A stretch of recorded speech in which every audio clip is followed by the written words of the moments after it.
ठीक है। मम्मा सुनो मम्मा, आज मेरे फोन पे चाइना से ईमेल आया है। क्या ईमेल आया है तुम्हारे? आप भूल गए कि आपको याद नहीं है क्या? मुझे तो कुछ भी याद नहीं आ रहा। अरे मम्मा, अपने नए घर के लिए फर्नीचर मंगवाया था, आपने तो कहा था कि चाइना से मंगवाना। आप भूल गई? अरे हाँ, अब ध्यान आया। लेकिन बेटा फर्नीचर तो तुम कैंसिल ही करवा दो, रहने दो। क्या मम्मा, इतने दिन से तो पीछे पड़ रही थी कि अपने नए घर के लिए फर्नीचर भारत से नहीं विदेश से मंगवाएंगे। अब क्या हुआ आपको? अरे बेटा, अब मैंने नियम ले लिया है, मुझे कोई विदेशी आइटम यूज नहीं करना, अब only made in India item ही। ये नियम कब लिया आपने? हमको तो पता भी नहीं पड़ा। अरे मैं बताती हूँ तुम्हें, अभी कुछ ही दिनों पहले मैंने विद्यासागर डॉट ग्रुप ऐप पर एक प्रतियोगिता में भाग लिया। उस अच्छा। प्रतियोगिता का नाम था वतन की उड़ान, और उसमें मुझे एक पुस्तक पढ़ने का मौका मिला, सोने की चिड़िया और लुटेरे अंग्रेज। उस पुस्तक में बहुत कुछ बताया हमारे देश के बारे अच्छा, में। क्या हमारा, क्या? तुम्हें पता है, हमारा देश कृषि में ही नहीं, अच्छा। औद्योगिक और व्यापारिक में भी सबसे अग्रणी था। और उन्होंने, अंग्रेजों ने इतने अत्याचार किए, हमारा हमारा खूब शोषण किया उन लोगों ने। क्या ये सही है माँ? आप सही कह रहे हो? हाँ बिल्कुल, मैं एकदम सही कह रही हूँ। उन लोगों ने बहुत अत्याचार किए हमारे ऊपर। अच्छा, तो अभी आपने इतनी बात बताई तो मुझे अपने देश के बारे में जानने की बहुत इच्छा हो रही है।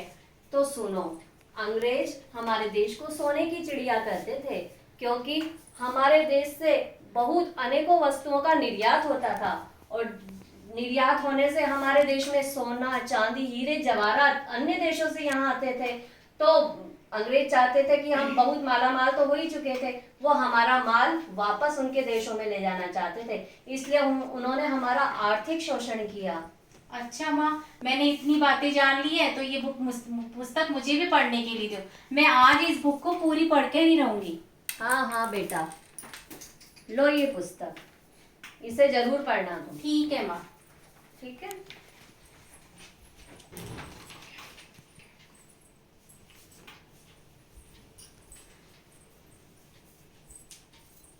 अरे बेटा, कोई हाँ। ईमेल तो नहीं आया? तुमने अरे चेक किया? हाँ पापा, अरे मैं तो आपको बताने ही भूल गई। अपने जो फर्नीचर मंगाया था ना चाइना से, वो 1-2 दिन में वहां से डिलीवर हो जाएगा। अरे वाह, जब तो 15-20 दिन में अपना घर में चाइना से फर्नीचर आ जाएगा, वेल फर्निश्ड हो जाएगा अपना घर। पर नहीं आएगा, अब हमने सामान मंगाना कैंसिल कर दिया। मम्मा ने भी मना कर दिया। क्यों? अब क्या हो गया भला तेरी मम्मा को? पहले तो बहुत उतावली हो रही थी कि नए घर में जो भी सामान आएगा चाइना से आएगा, वरना नहीं आएगा। अब क्या हो गया? अब मैं भी समझ गई हूँ और मम्मा भी समझ गई है कि हम हमारे अब सामान चाइना से नहीं आएगा। हाँ हाँ, मैंने ही मना किया है इसको कैंसिल करवाने को। अब कोई नहीं सामान चाहिए विदेशी आइटम हमारे घर में, अब सिर्फ हम हमारे देश का सामान ही यूज करेंगे। हाँ पापा, मैं और मम्मी भी यही समझ गए हैं कि हमारे देश का सामान ही, हमारे देश की संस्कृति ही हमारे लिए उपयोगी है, और हम अपने अंग्रेजों को वापस अपने देश का गुलाम नहीं बनाने देंगे। उनको आंख उठाकर भी नहीं देखने देंगे। देश को गुलाम?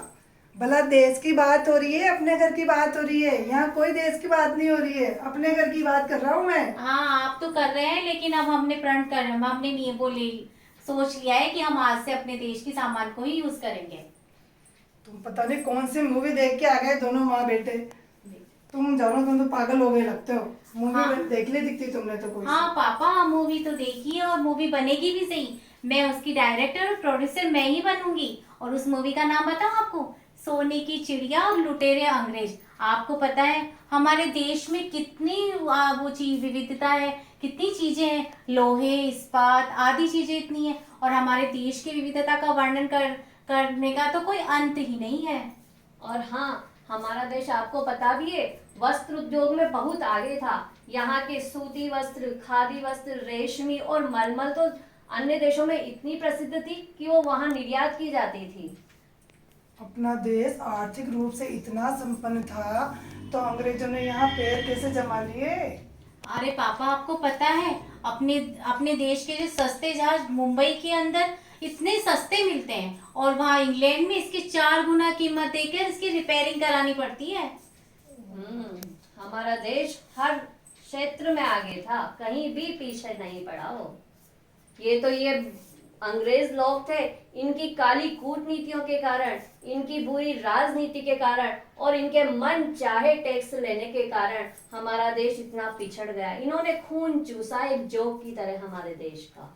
शायद तुम दोनों सच कहती हो।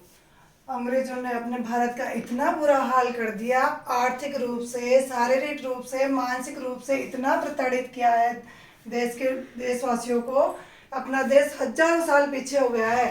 तो और चलो, मैं भी आज ये प्रण लेता हूँ कि मैं भी कोई आज के बाद विदेशी चीज नहीं अपनाऊंगा, सब चीजें स्वदेशी अपनाऊंगा। और हाँ बेटा, तेरे वो कनाडा से जॉब का ऑफर आया था, उसका क्या हाँ हुआ? पापा, अब मैं अपने देश में रहकर ही अपने देश के लिए काम करूंगी। और ये जो बुक है ना, मैं अपने फ्रेंड्स को भी दूंगी और उनको कहूंगी कि तुम्हारे अंदर जो प्रतिभा है उसका अपने देश के लिए ही यूज करो, विदेश में जाकर मत करो, और अपने देश के उन्नति के लिए कार्य करो।